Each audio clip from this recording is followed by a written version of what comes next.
Greetings, my name is Monty Martin. And I'm Kelly McLaughlin. And we are the Dungeon Dudes. Today, we are doing a full review of the 2024 Player's Handbook for Dungeons & Dragons 5th edition. Wizards of the Coast provided us with early access to the new Player's Handbook. We spent the past few weeks reading through it closely, documenting the changes and digesting the content within. Today, we'll be giving our full review. Full disclosure, we did sign a non-disclosure agreement with Wizards of the Coast, but that non-disclosure agreement does not limit us from what we can or cannot say in this review. It only asks us not to discuss the content until now. Wizards of the Coast has not sponsored this video, nor did we receive any compensation or payment from them for this review.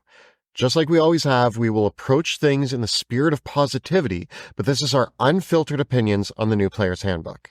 Just a note before we begin, this is a wide sweeping review, but there are so many changes to the classes, the spells, and other specific player options within the book that there's a lot more coming in future videos about how it's going to affect things like character building, our tier rankings, and much, much more. So we're going to give a big look at the whole Player's Handbook, but there's going to be a lot more videos to come that are going to cover specific changes and how it will impact your character builds. There's a lot to discuss today, so let's get rolling. So let's kick things off with the basics, just some fundamental concepts here for the new Player's Handbook. First of all, the book itself is being referred to as the 2024 version of the 5th edition Player's Handbook. So this is still a 5th edition Player's Handbook, it's just the updated version of it. If you're familiar with 5th edition, you're going to be able to skim through a lot of the content in this book, but that's something that you might want to be pretty careful about doing. You will want to pay attention to all the minor tweaks and little changes that occurred to make sure that you are up to date on all the balancing that's happened with all the classes and some of the finicky little bits that have changed within the rules. But I do find that there's a few things that you can skip ahead to. All 12 core classes are here. Each of them is going to come with 4 subclasses. The Artificer, notably, has not appeared in this book. You can still use the 2014 rule set version of the Artificer. You're just going to keep using the old rules. There's a handful of new spells, feats, and subclasses, plus a few that have been imported over from Tasha's Cauldron of Everything and Xanathar's Guide to Everything.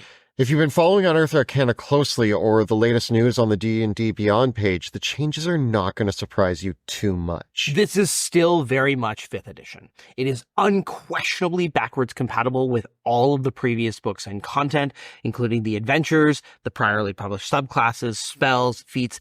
Everything still works with this book. Now, our rule of thumb, and you are going to hear us say this in probably a lot of the upcoming videos, if it was printed in the new 2024 Player's Handbook, use what's printed there. If it was not printed in the 2024 Player's Handbook, but exists in previously released publications for the 2014 5th edition rules, use the older version. In fact, the 2024 Player's Handbook actually calls out a few things that are different with old player options that might have been printed in earlier source books, and it tells you what to do to use them with the new rules if you need to. So while there are a couple places where a couple tweaks and massaging are necessary, in general, I do find that the backwards compatibility thing is really, really clear on how to operate. And there's only maybe a handful of cases where additional clarification might be necessary. And even then, I think it's pretty obvious to figure out what it is. Moving on, let's talk about the organization and layout. I think that the Player's Handbook is a bit of a workhorse in the fact that it's the most used book. It always has been, and it's going to continue to be. It's going to be used and referenced at the table, so its layout and organization is very important for every player, especially newcomers to the game. The 2014 rules jumped right into character creation and then explained how the game rules work. In contrast, the 2024 PHB goes through how the game is played, talking you through dice rolls, social interaction, exploration, the rules for making ability checks and D20 tests, and then the rules for combat. I really like the book includes these lovely little example role-play scenarios that have a series of sidebars actually explaining what is happening in each section of the scenario, which even further helps with understanding the flow of the game. These examples of play have been a mainstay lauded in many TTRPG books. I remember looking at my copy of the Red Box, which I obviously didn't grow up with, but I have one where this example of play of like the players and the DM is speaking back and forward to each other is laid out to show you how the game is structured and how it kind of flows. To me, these things all read like a script. I think that those were really good examples of showing people what play was kind of like in the 1970s and 1980s, but I feel like in 2024, these to me feel like the script for something that should absolutely be recorded as a video and then have like the little pop-up boxes on it. I do wonder, for someone that has never experienced a role-playing game before in 2024, is this example actually helpful, or do we just think it's helpful? Is reading a script with I do like that they have the side boxes to explain things. Yeah. But I could see us doing a video series where we literally take these scripts and then like freeze frame as the dice are being rolled, and it's like, as you can see here, Kelly is making a skill check. Like, that could be useful. Because I feel like ultimately, despite all these examples, and it's clear that Wizards has done a lot of work and the design team has done a lot of work to make learning the rules more digestible for people that are coming into the game. Yeah. But I still wonder if you still need to have watched like a live stream or had someone else explain it to you. Like, I don't think that the Player's Handbook does such a good job that we're suddenly not going to be making videos about how to play D&D. I'm notoriously a visual learner. If I'm reading like how to beat a video game level that I'm stuck in, I'll start reading and be like, don't get it, need to watch a YouTube video of somebody else beating it. So I think that these things are welcome and they show a commitment to making the game more digestible and accessible for people that are learning it. But I still, there's still a part of me that's like, let's see what you do with a new starter set if one comes out. So after the books kind of pass this section here, we go into sort of the character creation section, which has all of the classes and then followed by the backgrounds, species, and equipment. I think that that's great flow for the game. You learn the rules, then you're creating your character, choosing all of your options. There is a great sidebar right in here on session 0. On the first page of character creation. And hopefully we get more about how to run a session 0 in the Dungeon Master's Guide. However, the rules for spellcasting and spells come after the character options, which puts really important rules about how spellcasting works, which are really relevant, in my opinion, to combat, sort of in the weird middle of the book. So even though most spellcasting is covered by the magic action, which is described in those things, it does feel it's like in a weird place. And there's so many spells, it's hard to not justify not putting it towards the back of the book. But yeah, it's strange. The book ends with a very extensive rules glossary, and this was extremely needed. All of the books before did not have a glossary, and it's so helpful to be able to just look up something that you're trying to find through alphabetical and then find the page and go and read about it. Most actions and conditions in the game are fully described in the glossary and defined here. And there's a lot of clarifications. And I think if you are a veteran to 5th edition, the rules glossary is probably the first thing that you should read. Because I think that that's going to show you most quickly where the biggest changes have happened. There's still a few other ones that are hiding in there. But the glossary really should be your first place to go to. And as you're relearning how this edition works, I think that having that as a reference point, plus there's a pretty good index as well. These two things, interestingly of note, the index also includes if anything was renamed. Right. It has the old name saying this was renamed to this and tells you then where you can find the new version. Because there's a few things that have been, notably like the Feeble Mind spell has been renamed to Befuddlement. Yeah. So that's like, if you can't find it, look in the index. Also, the last thing to note in this book, there is a section that has a bunch of generic stat blocks. At first, I was like, why do we need stat blocks in a player's handbook? But these are all the stat blocks that include things like your familiars or your wild shapes or your summons. So all of the stat blocks for creatures that will be useful for players to know going forward. These stat blocks like these were also in the 2014 books, so this is not something that's new, but there's some new monsters in here, which is kind of fun. Next up, we come to exploration and social interaction. So the Player's Handbook 2024, in my opinion, has really pulled back the guidance it gives for how to handle exploration and social interaction, which is quite surprising. I'm really hoping that the Dungeon Master's Guide will pick up the slack, because oftentimes how to run exploration and social interaction is more a problem than how the players interact with it. But basically, the 2014 rules had several pages of text that went through every ability score and all the skills and told you generally what to expect from these things, whereas the 2024 version of the PHB gives examples of a role-playing scene and an interaction scene and an exploration scene, and then it gives you a table of like, here's the skills and a one-line description of like what each ability score does. So as a player, you're not really given a lot about what to expect of like when you're going to roll an athletics check and when you're going to roll a constitution saving throw. And I wonder if we could have done with more of that here. I personally, so my hope, and I'm going to base this on an assumption, is that the reason why it's been cut back a lot in the player's handbook, having played a lot more TTRPGs, there's a very strong idea in a lot of TTRPGs of the players not even necessarily knowing when to ask for a skill. You never want your player to say, I want to make an insight check. You want the DM to say, roll me an insight check because the scenario that's being presented asks for it.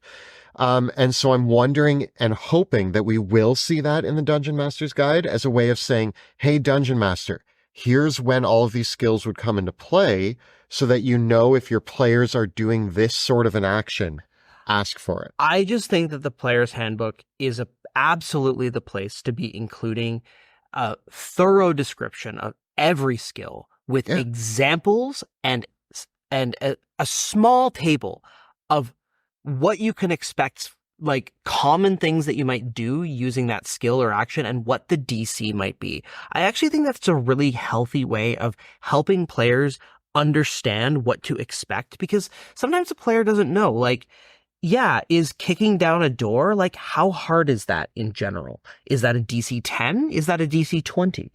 And I think having some examples of common tasks with their DCs actually helps players when they're learning the rules decide the value of being proficient in something and the value of having a good ability score in something. So I'm quite disappointed that these examples are not in the Player's Handbook. Yeah, we'll have to wait and see if they show up in the Dungeon Master's Guide. And even then, it would be nice if they were player facing. Moving on to probably the most exciting part of the new Player's Handbook, and the one that all the players definitely are going to be reading over first, in my opinion, and that's going to be the character classes.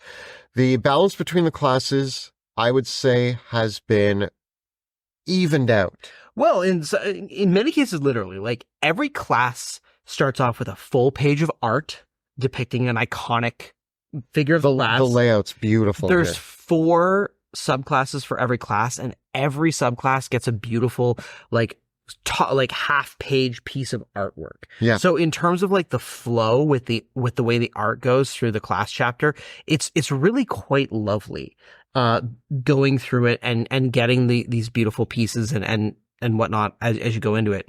There's a quick table at the start of every class that kind of outlines its primary ability scores. So you get those guidelines, get its initial proficiencies, all those sort of things are so laid out. And I think that as you go through all the changes to the classes, I think that from 1,000 feet up, every class in the 2024 PHB is more robust and more powerful than its 2014 counterpart. with maybe a few specific exceptions here and there. I think that the inclusion of weapon masteries is going to be a game changer for martial classes, especially given the changes to fighters, barbarians, monks, rogues, and rangers. Personally, I think we could have done even more.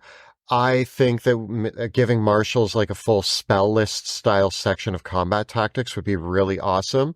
But that's just me daydreaming here. What we got still with the weapon masteries is really cool. The only thing that is my kind of like weird gripe with it is that the way weapon masteries are implemented is that it does kind of encourage characters to use multiple different weapons. It makes dual wielding a lot better as well.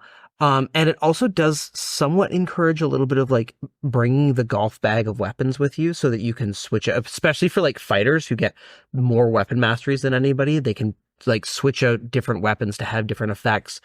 Which sometimes thematically you just want to have the one weapon that you like the most. Your magic cool sword. Yeah. Looking at the classes, the warlock and the monk are looking really powerful. And it kind of blows my mind that now at level 10, bards can take any spell from the wizard, druid, or cleric spell list in addition to their own spell list.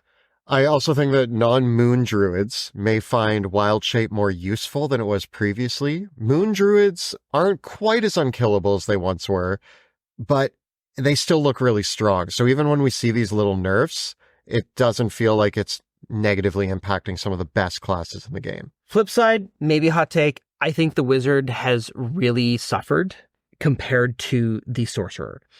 The sorcerers now get a bunch of extra spells from their subclass known. They don't get to switch them around, but sorcerers also now get a larger number of spells known as well.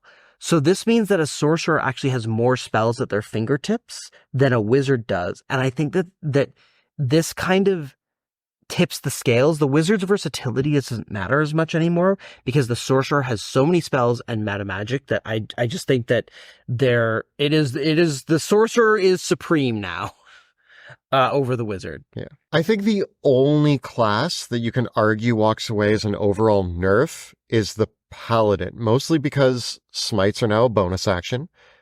So that's a pretty drastic change. However, paladins are well regarded as one of the most powerful classes in the game. They're pretty amazing at all pillars of play. And so these subtle bringing them down a peg still puts them at the top of a much smaller sort of range. So I feel like any class is great.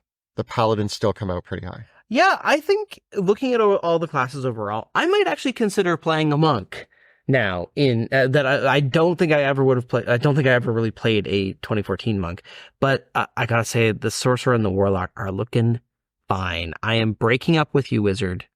Sorcerer and warlock are now my BFFs. As for me, I'm a sorcerer and bard. Like that's kind of my jam. Looking at the new book, I'm actually pretty excited about martial characters, which feels fresh and exciting. The new barbarian, the new fighter, and to a lesser extent, druid was also usually low on my radar, but it's been raised up a bit. So those three really stood out to me as ones that I'm like, oh, am I interested all of a sudden? They seem like their upgrades might be, it's sparking creativity in me, which is good. Yeah. So overall, there are 3 completely new subclasses in this book. We've got the College of Dance Bard, the Path of the World Tree Barbarian, and the Circle of the Sea Druid. Those have not been previously seen before. And we had several imports from Tasha's and Xanathar's as well, which included the Psy Warrior and the Soul Knife. We also got the Fey Wanderer, the Gloomstalker, and the Glamour Bard. I'm excited about the new subclasses, personally. Yeah, the newest ones, the World Tree Barbarian, I think... We did a coverage. Takes the cake for the brand new subclasses. I'm a little less impressed with the Dance Bard. I will say, if you just look at the Druid chapter as a whole, it actually, if you say it out loud, it feels really nice to say the 4 subclasses for the Druid are moon, stars, land, and sea. I quite like that too. I do think as well the clerics and wizards are going to be a little disappointed having lost some subclasses Yeah. from their core offerings. So if you liked playing necromancers or transmuters or conjurers You still or can. They're just not yeah, updated. yeah, because we have the diviner, the abjurer, the illusionist, and the evoker for the wizards here. We saw the clockwork soul and the aberrant mind jump into the player's handbook for the sorcerers as well. As well as the draconic being there and wild magic. Sadly, my shadow sorcerer edgelord boy did not make the Yeah, cut. yeah, yeah. Maybe in the future. So then finally, we also have the zealot barbarian, the oath of glory paladin. Wouldn't have been my first pick, to be honest. The way of mercy monk and the celestial warlock. I actually think that celestial fiend, great old one, and fey for the warlock feels like You're covering all your bases. yeah, your bases are really nicely covered. So overall, the old subclasses are all still usable. I think there's going to be a couple that might be really like, I wonder what will be like Swords Bard with the new Bard chassis. Sounds tasty. Yeah. Blade Singer maybe with the new Wizard. Yeah. Tasty. I think that overall, I'm really happy with the classes and the way that they're looking. Obviously, we are going to do a much deeper dive into each specific class, as well as videos covering all the big changes and probably new rankings on subclasses now that they're here. So stay tuned for all of that. Obviously, we're doing an overview today, but we're going to be a lot more meat to come on that. As we're moving on, though, we get to species and backgrounds. A few notable things come up in this section of the book. Ability score bonuses now come from your background, not your species. And you can either get a +1 to 3 stats, or you can get your +2 and +1. So your background kind of tells you which 3 options you can choose from, and you can either pick 2 of them and give yourself a +2 and a +1, or +1 to all of them. Your background now gives you an origin feat at level 1. We're going to be talking about feats a little bit more later, but the fact that all characters now start with the choice of a feat, I think, is a massive power boost. On the flip side, I do not like the presentation of backgrounds in the Player's Handbook 2024 compared to the 2014 rules. The backgrounds are very brief. They are basically reduced to just their mechanical features and admittedly lovely pieces of art, but the ideals, bonds, personality traits, and flaws are gone. I will admit, and this is weird because I'm going to be hypocritical of myself, and I'm aware of that. I'm going to contradict myself. I rarely use them. After my first year of playing D&D, I started writing my own personality traits, but the usefulness, I would still look at them for inspiration. I wouldn't even pick one. What I would do, though, is I would read all of the options to get an idea of what sort of personality traits this character could have. And then I would build off of that to inspire my own character personality traits. And so even though I didn't use them directly, I didn't roll on the table or choose one, they were still a great source of inspiration. And having personality traits, ideals, bonds, and flaws vanish feels like, I understand that they're probably saying we're going to leave it up to the players to decide their own sort of character destinies because so many people were doing that. But inspiration's nice. I like having inspiration. Yeah, and I also think that what is instead here is there's an explanation of the 9 alignments, which is one of the briefest explanations of the 9 alignments in a D&D player's handbook that I have seen since really 4th edition, right? It's super brief, like flash in the pan. And then a table of traits, of like 1-word traits that you could associate with having a high or low ability score on each of the 6 abilities. All said, this is like 2 pages of essentially how to build a backstory for your character. And I personally think, again, if we're going back to the Player's Handbook being a really good introduction for new players, they did all these example texts, and there's like this paragraph at the end that asks like 5 questions for your character. And I just sort of feel that this element of like role-playing your character and determining their personality and their background and where they came from and what their objectives are, what their goals are, I actually think that deserves to have a lot more emphasis in the player's handbook. Because again, if we're talking about new players to the game, how many dungeon masters give their players a questionnaire? How many dungeon masters ask their players to flesh out their backstories? How many dungeon masters want their players to make characters that have clear objectives? This is a huge missed opportunity, and I think that having a really robust and beautiful section that was a step-by-step thing would really help. Yeah. And I'm disappointed that it's all gone, because I think for a new player, those role-playing traits were helpful. Yeah, they were. They were. So I'm disappointed that they're gone. I guess like there's maybe new opportunities to do this, but yeah, it just feels like this important element was hollowed out. As we move on to looking at the species, it's looking pretty good. A lot of our favorite species are here. There are some great changes to some favorites, and also some inclusions that we're really happy to see. Goliath and Azamar are here, and they're very welcome. Variant Human has gotten a promotion to Human. They're now just the basic human is the variant human. Humans get an origin feat from their species and another origin feat as part of their traits. So you get 2 origin feats as a human, which means you could take skilled twice and gain proficiency in 7 skills as a human. One of my biggest sadnesses here is there are no half species anymore. So the half elf is gone. The orc is in here, and it basically has the traits of what was the old half-orc, but it is now just orc. I do think that with the presentation of species now, if you did want to play a character that was a child of 2 different species, I think that you still can narratively justify that, but there's just no mechanical support for that. Yeah, I think that you can easily say, like, I was raised by an Azamar and a Tiefling, but I'm just an Azamar. Or a tiefling. Yeah, I mean, really and truly, what has happened now is the species traits definitely feel more like the biological elements of your character, and the background is much more like the culture that you came from in many respects.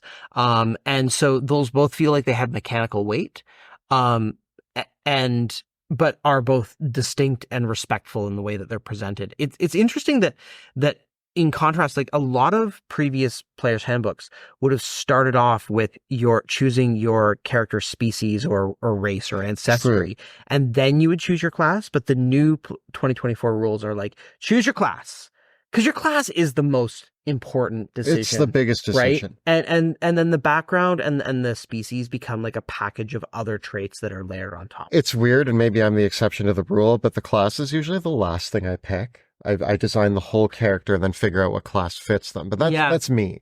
Some other notable changes with species. Azamar and Dragonborn gain fly speeds at 5th level. Temporary. It's like a power that you have to activate. It's not wings all the time. Really happy with the Tieflings. They got some love here. 3 variants for Tieflings: Abyssal, Infernal, and Chthonic, which I think actually, again, between... I love a Tiefling Warlock. Yeah. But between the Tiefling varieties and the Warlock varieties, I really feel like you don't have to be the devil Tiefling fiend-packed Warlock. Like, I feel like there's so much variety now here, which feels good. They give different resistances and abilities, as well as give Tieflings, I would say, just more roleplay variety. Mm-hmm. You don't have to be the Devil Tiefling. You can be the Abyssal Tiefling or the Chthonic Tiefling, I think is a great addition here. One thing that I'll note, just in the general lore for all of the species, is that there's a lot more references to the multiverses of D&D and the different ways that species manifest in different settings, which I both like, but also recognize that there's a lot of challenges, because I think one of the things here is that it does acknowledge that the species and their relationships to one another and their cultures and societies can be very different from setting to setting. Yeah. And so it's always a setting, it always is a setting specific thing. And it's very hard to say, like, generically what is the lore of any one species in a player's handbook. So the kind of setting neutrality of I feel it very heavily in this section. Yeah. Although it makes sense. It makes sense. Mm-hmm. Next up, we come to the feats section of the book. This is probably one of the bigger changes you're going to see. Feats are now broken into a few different categories, and I think it works really well. You have your origin feats. Everyone gets a feat at first level. Some classics like Alert and Lucky and Tough are here in the origin feats, and there's some new options like Crafter or Musician. Notably, a lot of people online were talking about Lightly Armored being an origin feat. It is not. So you won't be able to get weapon proficiencies or armor proficiencies out of an origin feat, but you can get a whole bunch more skill proficiencies and cantrips and the shield spell if you want to. The main category of feats is referred to as general feats. So starting at 4th level, as normal, you can start taking general feats. Many classics return. I think Chef should have been an origin feat. I'm just saying. I don't know why it isn't. Yep. My opinion. Some favorites from Tasha's like Crusher or Shadow Touched are also here. And all general feats now include a +1 to an ability score. Because all general feats give you +1, instead and you can still take the ability score increase feat for a +2. But I think for most characters, what you're going to want to do is you're going to want to point buy. If you're doing point buy, you're going to buy a 15 in your primary stat. You're going to slap your +2 from your background into that stat as well. And then at level 4, you're going to take a feat that gives you a thing that you want and a +1 increase to your primary ability. So now you're at 18. Then the choice is going to be when you get to level 8, or if you're a fighter, level 6, you're going to have to choose, are you going to take your main stat up to 20, or do you grab another feat that boosts your primary, get the benefits of that feat, but you're not going to get the actual modifier increase. But then at level 12, you're going to take another feat, get the benefits of that feat too, and then now your ability score is going to be max. So the big question, just to make sure, is you're either taking 3 feats to get your ability score to 20, but you get 3 cool bonuses. Yeah. Or 1 feat and an ability score increase to get your max stat to 20 much sooner. Yeah. But you miss out on that additional feat. But I also just want to point out like how big of a power level change that is. Because think about this. In D&D 2024, a 12th level character has a maxed out primary ability score, an origin feat, and 3 other feats. We love feats, and so this is awesome. Compare that to a level 12 character from the 2014 rules who would have had a maxed out ability score and 1 feat. I love it. Yeah. I love it. Yeah. I love it too. I love it a lot. It's great. So it's like feats are back, baby. Feats feel like the biggest customization. You already chose your class, but feats are almost like an outside of your class way to decide who your character is. And I've always been adamant that feats are a valuable part of the game. So would I have rather had ability score increases and feats completely separated from each other? Maybe. And you're still kind of like every general feat, it's not like just a +1 to anything you want. It's always defined by the feat. Some of them are really, really generous. Like Warcaster is intelligence, wisdom, or charisma. Yeah. Right? So like if you want to, you can be like me and be thinking of like the sorcerer that you're going to play that is going to take Warcaster, telekinetic, and elemental adept. And you're going to like that. You max out your spellcasting ability. Yeah. It's great. Yeah, it's great. You could also be a fighter that takes Shield Master, Sentinel, and Heavy Armor Master and has a 20 strength at level 8. Level 8. That's good. Yeah, that's pretty sweet. For those that were doing it, the Polearm Master, Great Weapon Master, like you're not. Yeah, you come out pretty ahead there too. Great Weapon Master was nerfed a bit, but not it's still worthy of taking. Absolutely. But Sentinel, Great Weapon Master, Polearm Master, level 8, 20 strength as well. Oh, I could do that on a paladin. No, you'd be level 12 as a paladin. Right. But you still have all 3 and your strength maxed out. I'm only saying that because I'm thinking about paladins. Don't mind me. Yeah. So I have paladins on the brain. I honestly think that like these feat changes are really gonna be a big deal. I think it's a lot of fun. It is a lot of fun. It's a lot more customization.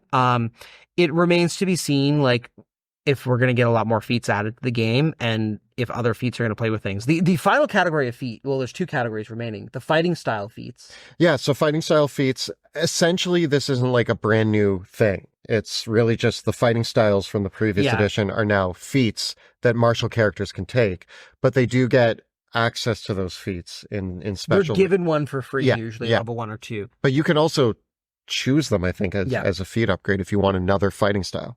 And then you've got the epic boon feats, which you have to be 19th level to start taking them. They also have a +1 bonus to an ability score, which can go over 20. And these feats are wild. There are also rules in this book that if you're playing above level 20, these feats are kind of the rewards for leveling up beyond 20. So for the first time in 5th edition, we're seeing actual rules saying, hey, play to 20th level and beyond. And we've actually been given something that says that could work, which is nice. Speaking also of high-level play, the Player's Handbook, this is kind of getting into the equipment chapter, but it also tells you what magic items and how much gold your character has if you start above level 1. Yeah. Which is pretty welcome to have that there. It's actually the same allocation. This was in the Dungeon Master's Guide 2014, but it's nice to have it in the PHB because I run a lot of one-shots, and people are always asked, like, how many magic items can I have? And it's just in the... That's what I sound like when I ask that question. No. And that goes right back to the coming to the table prepared. Yeah. Right? Like, and that's why the character background thing, for me, is such a miss. Yeah, I know. Just not to harp on that again. But I like it. I want the Player's Handbook to be like, setting the player up to come to the table so that the dungeon master doesn't have to do the work of telling them, hey, this is how to get ready for the game. Right. Yeah. I kind of mentioned this, but just a note that some of the classic favorites like Great Weapon Master and Sharpshooter have been nerfed. But in my opinion, this is a good thing. The fact that we were always called out on our channel for constantly saying every character should take these feats probably meant that they were too powerful. Seeing them brought down to a level where characters feel like they could take them, but if something else feels more flavorful, they won't be missing out, is actually, in my opinion, great design. Here's what I'm not sure about, though. Great Weapon Master and Sharpshooter were the cornerstones of martial damage dealing capability. And I am now wondering, yes, Marshall's got all their new fighting style stuff. They got their weapon masteries. They got a lot of boosts here and there. Does it make up for not being able to have Great Weapon Master and Sharpshooter, like, mathematically? Or are Marshals now going to be further behind in the damage race? Having read over some of the classes, I think the fighters, barbarians, the martial classes feel exciting in a way that they didn't to me previously. I don't know until I play them how they're going to perform at the table in combat with numbers. Yeah. But what I will say is that I actually think it was a problem that you were almost told if you didn't take Great Weapon Master or Sharpshooter, then you're not playing a good martial character. I think that was bad design. So I think that it's actually very important that we neutralize that sort of playing field and say, if Great Weapon Master speaks to you, take it. But if something else speaks to you, you're still playing an adequate character. I hope the numbers come out. Yeah, I agree with you. I hope they do too, because I as we get into some of the changes to the spells, I think that a lot of people have on their mind the balance between marshals and spellcasters. Yeah. And are wondering what spells got changed, what things got nerfed, what things got boosted up. And a core of what I'm just saying here is that 2 feats that were core to the damage dealing engine of martial characters have been brought in line. Yeah. Commensurately, have spellcasters and their problematic things that were too good, have those all been brought in line? And there's a lot of spells. There's a lot of spells. So one thing I will say, this book contains the most spells I've ever seen, I think, in a single book, in 5th edition. Yeah, at least in 5th edition. Yeah. A lot of spells from Tasha's and Xanathar's made it over, including all of the summon spells. Yeah. And so, first off, conjure animals, conjure woodland beings, no longer let you go to the monster manual. I think that's good. I think that's very good. Polymorph still does, though. I do think we got a handful of new spells here. Some spells have been nerfed. Again, I do think that this was generally needed. Personally, I'm never going to get over spiritual weapon requiring concentration. I get it. I just explained why it's important that we bring these things down. But I'm really sad that I can't do Spirit Guardians and Spiritual Weapon at the same time. I won't get over it. Yeah. I'm also sad that Force Cage now requires concentration, and it consumes the ruby dust. Force Cage is kind of like one of my favorite spells in the game. I loved using it as a villain on player characters, and now that my bad guys have to concentrate on it and can't now cast Sickening Radiance and do both those things at the same time, I am a sad dungeon master. Your villain has a whole bag of ruby dust and an orb that lets them concentrate on 2 spells at once. Sure. Wow. So concentration is now on those spells, and counterspell now gives the target a Constitution saving throw to resist being counterspelled. So probably good. Legendary monsters are just going to power through it if they so want to. And while we haven't seen the monster manual yet, I think that this really, that combined with the fact that more monsters are having like spells as casting abilities, I think that this really diminishes the power of counterspell, which it's not fun for the players to get counterspelled. But it is fun for the players to counterspell. Yeah. And that's sad that we won't be able to. Yeah. As much. The only major rule change to spellcasting is that now emanation is different from spheres. So several spells like Spirit Guardians that like flow out from you are now defined as emanations instead of a sphere. It's essentially a sphere centered on you. And the bonus action spellcasting rule is now 1 spell per turn. It's 1 spell with a spell slot per turn. Yeah. Which is much more intuitive and closer to the way people think it works, which is good. So we talked about some spells that got nerfed. Yeah. However, things that didn't get nerfed. Shield is the same. Yay. Hypnotic Pattern and Banishment. Yay. Both spells which had changes to them in Unearthed Arcana, those changes did not go through. My favorite Wall of Force is the same, and so I don't see the point in casting Force Cage anymore because Wall of Force is a 5th level spell and basically does everything that it does, except for stopping you from teleporting out of it. Mordenkainen's Sword has not been Mordenkainen's Sword is now just a worse spiritual weapon in every way. I would have thought, as soon as I saw that spiritual weapon had concentration, I looked at Mordenkainen's Sword to be like, did they remove concentration from Mordenkainen's Sword? And they didn't. I don't love Mordenkainen's Sword. Witch Bolt now might not suck. Yes. I was trying to think of what excited me. Yeah. Witch Bolt excites me. I'm so happy with the changes. Longer range, just better. We're going to have to do a video of just Witch Bolt. We're going to have to do a video that is do the 5 worst spells. Are they still the worst spells? Yeah. Yeah. And the answer is Witch Bolt, I think, has saved itself. Yeah. Witch Bolt might actually be really good. Yeah. Good now. I'm happy. I'm so happy. Because Witch Bolt is such a cool thematic spell. Yeah. Glad that it got, I think somebody was listening to us. Yeah, maybe. Hopefully. Yeah. I'm glad that all the summon spells are in this book and they all look great. Yeah. And there's a few like brand new spells. Starry Wisp, which is like now like the Druid Eldritch Blast. I kind of like the look of it. I think the new Blade Ward is really good. Yeah. It's a concentration cantrip that just subtracts 1d4 from the attack rolls coming in at you. And that combined with the new True Strike is just attack using your spellcasting ability. True Strike. Yeah. I needed that. Yeah. What about Find Traps? I don't even know if. But we talked about Magic Initiate being an origin feat. Yeah. So here's something very tasty. Paladin, Magic Initiate, max out your charisma score, ignore your strength, take True Strike to True Strike with your charisma, and then get Blade Ward as a cantrip and get Shield as your spell. And so now you're a paladin that is cranking your AC with Blade Ward and Shield. Nice. And attacking with charisma. Yeah, yeah, Cool. yeah. I, And then multi-class to Warlock, because Warlocks can now get Pact of the Blade at level 1 and attack with charisma. yeah, Yep. yeah. The Witch Knight's going to be good.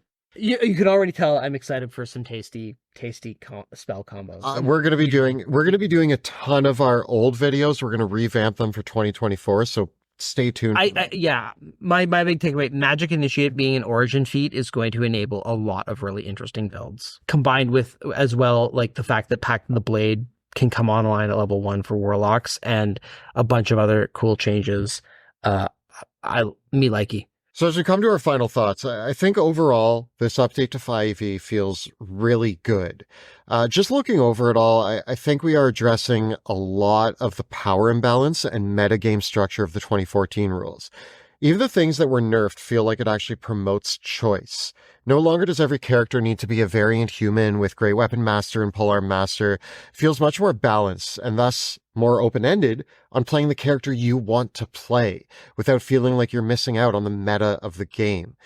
I personally can't wait to bring to life new and exciting characters using these rules. Probably one of my favorite parts of the book is looking over the new subclasses and the changes to all the classes. It has me just itching to play new characters. The feat section is also very exciting. I love the way it's set up. I've never been as eager to play a martial character than I am right now, and that feels like a very good thing. This refresh of the Player's Handbook is going to keep me playing 5th edition for years to come. Kelly and I have had the great benefit of getting to try lots of different role-playing games.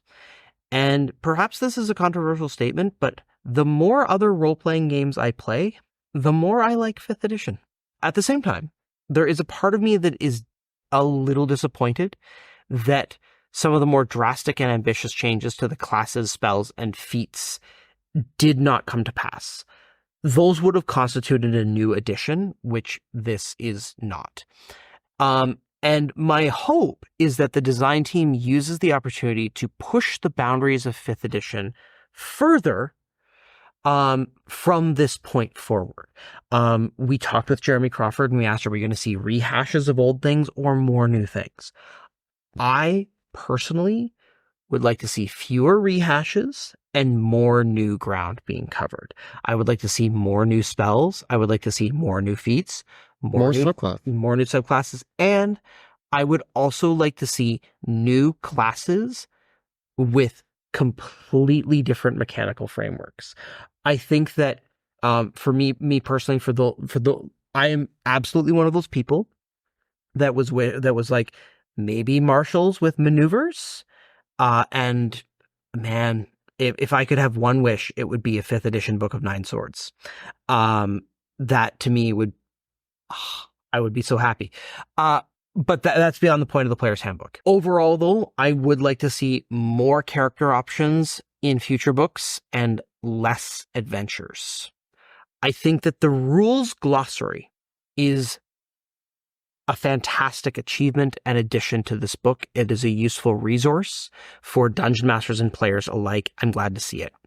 The Dungeon Master's Guide, however, which we haven't seen yet, is really going to have to pick up the slack for helping dungeon masters learn and run the game and adjudicate things like ability checks and saving throws, because the Player's Handbook provides no guidance on these things, and I can't understate my disappointment for the massive pullback in supporting players in role-playing their characters that has happened in this book. I really also hope in that respect that maybe we see a new starter set. I think overall, though, Wizards has done a really wonderful job. Hats off to the design team, the art team especially, because we don't have a physical copy of the PHB yet. It's hard to gush over all the art because it is really, really gorgeous. But flipping through the book is just a beautiful experience because of the amount of artwork and the fact that everything feels like it gets art. Yeah. And I do think that the book overall is really laid out well. And I think that what I really have to say overall is that Wizards really had to thread the needle with the 2024 rules revision, because going into it, there were so many expectations from so many different people about what this was going to be. A lot of people, ourselves included, love 5th edition and aren't really done playing it. And so a complete refresh that was like an edition change isn't what a lot of people necessarily wanted, but we did want some changes. I think that they really executed these elegantly and have laid the foundations for another 10 strong years of playing 5th edition. And really from here, it comes down to how they're going to continue to support and grow the game. And I'm really optimistic about that. I think that one of the first things that I'm most optimistic about going into this is that it really appears like, with the relationship that we've been able to have with Wizards, with the relationship that other third-party creators have had with Wizards and D&D Beyond, it appears that there is more wider engagement from creators, independent publishers, and the rest of the D&D community in being involved and present in the game in a very frontline way. And I think that really symbolizes for me a lot of the healing that needed to happen after the events of 2023. And it fills me with optimism for the future of this game. I think this book is overall a really great improvement on 5th edition. And it took a look back at all of the things we've been making videos about for the past 10 years and said, how can we adjust that? Is it perfect? No. But if it was, we wouldn't have any topics to do for future videos. So luckily for us, we are going to be creating a ton more content. And yeah, I think it would be worthwhile. We're going to discuss have a new slant of, and we've got prepared a new slate of all class guides and tier rankings.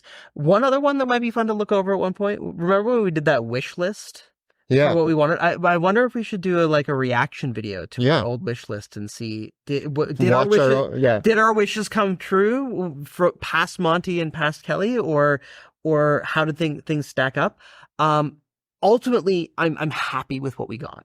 I'm really excited, and I know that with our current campaign, we're going to finish our campaign with the 2014 rules, and then we're already excited. We're already talking. We're talking about how we're going to adapt the 2024 rules to whatever's next. Yeah. So that's our coverage of the new player's handbook. You may not have had your look at it yet, but tell us what you're most excited to dig into with the new 2024 books. Is it a specific class? Is it the feats? Is it the spells? Is it just looking over the new rules? Tell us what you're excited about in the comments below. The videos that we create on our channel are made possible thanks to the incredible generosity of our Patreon supporters. If you enjoy the work that we do here on YouTube, you can help support our channel and our work by becoming a patron. The links are right down below. If you want to see us playing some D&D, you can check out our Adventures in the World of Drakenheim, which airs Tuesday evenings right here on YouTube. You can check out all the previous episodes right up over here. And we got lots more coverage coming for the 2024 rules update and the new books. You can find a playlist of all that right up over here. Please subscribe to our channel, like this video, and ring that bell so that you never miss an episode. Thanks so much for watching. We'll see you next time in the dungeon.